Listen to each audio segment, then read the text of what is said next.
Hey, salut tout le monde, j'espère que vous allez bien, j'espère que vous êtes en forme. Je voulais vous parler du Honor 70. Alors pourquoi je vous parle tout simplement de ce téléphone? Parce que déjà je le trouve plutôt très intéressant. On va parler un petit peu de sa qualité photo. C'est justement un téléphone milieu de gamme que vous pouvez aussi par la suite, avant que cette vidéo commence sur le Honor 70, à mettre un petit pouce bleu et à vous abonner. Ça fait toujours plaisir et ça soutient la chaîne. Merci beaucoup, on s'approche des 5000 abonnés grâce à vous.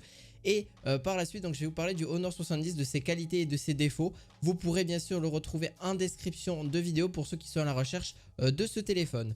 Nous allons commencer justement par à dire qu'il est milieu de gamme. Donc c'est un téléphone qui se retrouvera milieu de gamme, mais vous allez voir que par rapport à son design, il est justement très apprécié. Et en plus de ça, il fait vraiment comme si c'était un téléphone à plus de 1000 euros.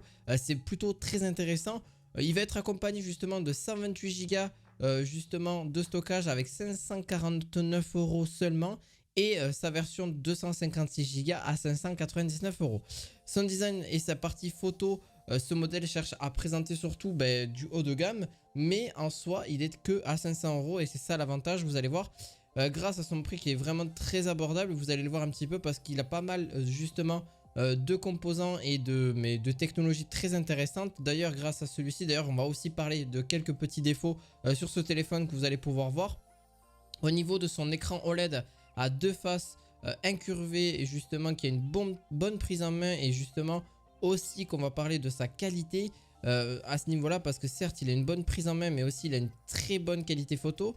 Il a une grosse concurrence qui fait rage justement pour les téléphones de 500 à 600 euros, justement avec un téléphone de 6,67 pouces pour l'écran justement. Vous allez pouvoir accueillir donc 8 Go de RAM pour les deux téléphone, que ce soit celui à 128 ou à 256 Go. Et bien sûr là, par la suite justement son processeur Snapdragon 778G+, et aussi une longue durée au niveau de la batterie, ce qui fait aussi un petit plus, et avec sa recharge rapide de 66 watts. Et son écran, je ne l'ai pas précisé forcément, mais c'est du 120 Hz aussi, donc vous allez pouvoir bien jouer et profiter des meilleures vidéos et tout ça. On parlera aussi du côté vidéo aussi, on parlera un petit peu de tout ça, et aussi de regarder des vidéos sur les applications, etc. Son plus gros avantage, et forcément comme je l'ai dit et je l'ai répété, c'est sa photo, justement le Honor 70, justement avec ses trois capteurs qui disposent. Un principal de 54 mégapixels avec son capteur Sony, est rarement utilisé pour des téléphones aussi de cette gamme là, et un ultra grand angle de 50 mégapixels et un capteur de profondeur de 2 mégapixels. Autant de paramètres qui permettent des photos de grande qualité, et j'exagère pas du tout parce que j'allais oublier aussi la caméra selfie de 32 mégapixels que vous pourrez aussi retrouver. La marque a choisi forcément de surtout travailler son aspect visuel, afin justement de mieux satisfaire ses clients. Il ne fait justement qu'un poids de 170 grammes, ce qui juste est très léger. Plutôt léger mais assez imposant grâce à son agencement aussi classique, que justement vous pourrez retrouver là-dessus. Vous pourrez retrouver le bouton qui se situe justement à droite, que vous connaissez les classiques, pour le bouton d'allumage, le bouton de volume, et bien sûr de quoi mettre un port SIM, l'allumage, le volume justement USB type C. Malheureusement il manque aussi voilà sa partie qui est un petit peu dommage, c'est le port jack, mais bon on aurait espéré le retrouver là, mais bon il commence à l'enlever sur tous les téléphones. Vous avez bien sûr donc la partie écran qui est avec ses bords incurvés, qui est juste un petit plus, et vous allez pouvoir voir justement une meilleure qualité au ce niveau là. Moi ce que j'aurais juste à reprocher vraiment rapidement sur son téléphone, c'est sa qualité haut-parleur, sa qualité de son qui n'est pas forcément négligée, et sa qualité un petit peu au niveau des contrastes que vous allez pouvoir retrouver sur le téléphone lors des photos que vous allez pouvoir faire dessus. On en reparlera juste un petit peu après. Mais voilà, c'est surtout au niveau de ces contrastes, mais sinon c'est très mineur, donc ça peut peut-être s'améliorer au niveau logiciel auprès de chez Honor. En parlant logiciel aussi, au niveau du Honor, on est sur du Android 12. Donc Android 12, ce qui permet justement d'avoir un téléphone de dernière génération au niveau du logiciel, qui va pouvoir bien sûr s'améliorer. Et là-dessus, donc au niveau du logiciel, il est aussi, comme je dis, vraiment facile d'utilisation.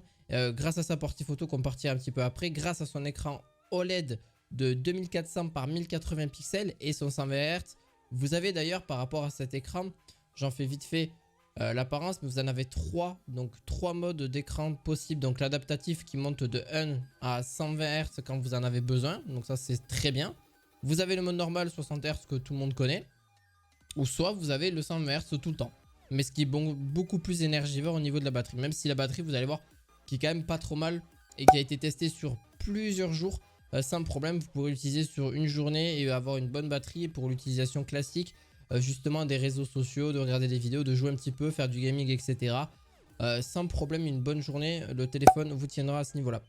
La luminosité, ben aussi la luminosité, il faudrait la rajouter, en rajouter davantage parce qu'elle reste relativement faible, que ce soit en plein soleil, etc. Alors qu'ils ont un écran OLED à ce niveau-là, donc je trouve ça un petit peu dommage. Après son côté audio, ben, comme je l'ai dit, c'est son côté haut-parleur et pas de prise jack. Mais bon, le Bluetooth et un casque, ça suffit largement parce qu'on retrouve beaucoup de gens avec un casque Bluetooth et justement des écouteurs Bluetooth, pareil, tout le monde en porte. Donc c'est pas forcément très gênant, mais qui pourrait être peut-être amélioré au niveau logiciel. Donc ce aussi qui est un petit peu dommage, c'est ces applications qui sont déjà préinstallées de base, les Honor, etc. Les logiciels que même dans tous les téléphones sont déjà préinstallés, c'est un petit peu dommage parce qu'on s'en sert vraiment pas. Laissez plutôt l'utilisateur installer ses propres justement applications et ça sera davantage meilleur pour une meilleure utilisation et justement une meilleure prise en main du téléphone. Vous avez donc pour la batterie 4800 mAh, une très bonne autonomie d'une journée d'utilisation environ. Même côté gaming, ça consomme pas vraiment comme je vous l'ai dit. Et en plus de ça, dans sa boîte, vous avez même le chargeur au niveau de la prise. C'est très rare. Je pense que vous allez de moins en moins le retrouver. Et comme je vous ai dit, il se recharge en USB type C et seulement de 1 à 60% en 20 minutes seulement. Et 45 minutes pour une charge complète. Il faut savoir que voilà, c'est certes une recharge rapide, mais il ne faut pas non plus bousiller la batterie très rapidement. Donc c'est pour ça qu'ils ont fait quand même très attention à ce niveau-là. Au niveau de la photo, elle est de très bonne qualité grâce à ces 3 capteurs. Manque un petit peu d'équilibre au niveau des contrastes, mais c'est pas vraiment méchant. Un peu de couleur vive et côté traitement, c'est vraiment un côté traitement de justement de logiciel, je pense, à régler à ce niveau-là. Pour le côté de la vidéo, on est sur du 4K 30 fps, mais avec la 40, vous pouvez justement filmer en caméra frontale et justement en caméra extérieure, ce qui est juste mais un truc de fou. Vous pouvez filmer en même temps en simultané et ça c'est quand même bien, c'est pour les vlogueurs justement. Vous avez aussi le côté solo cut, donc le solo cut ça permet de faire justement un zoom sur votre enfant pendant qu'il fait une activité, que vous aimez bien voir son activité et bien faire un petit zoom dessus pendant qu'il fait du foot par exemple. Et vous avez aussi l'autre côté où vous allez pouvoir aussi faire un zoom pendant la vidéo, enfin sans qu'il y ait de zoom hors champ on va appeler ça. Et justement c'est ça qui est vraiment un petit plus à ce niveau là. Mais bon, après c'est à retravailler parce que c'est pas encore au point je trouve. Mais bon, ça va se faire sur d'autres générations de téléphones à ce niveau là. J'espère que cette vidéo vous l'avez kiffé, avant de mettre votre meilleur pouce bleu, à vous abonner à la chaîne. Et on se retrouve à la fois prochaine pour une review de vidéo high tech. À la fois prochaine, ciao ciao.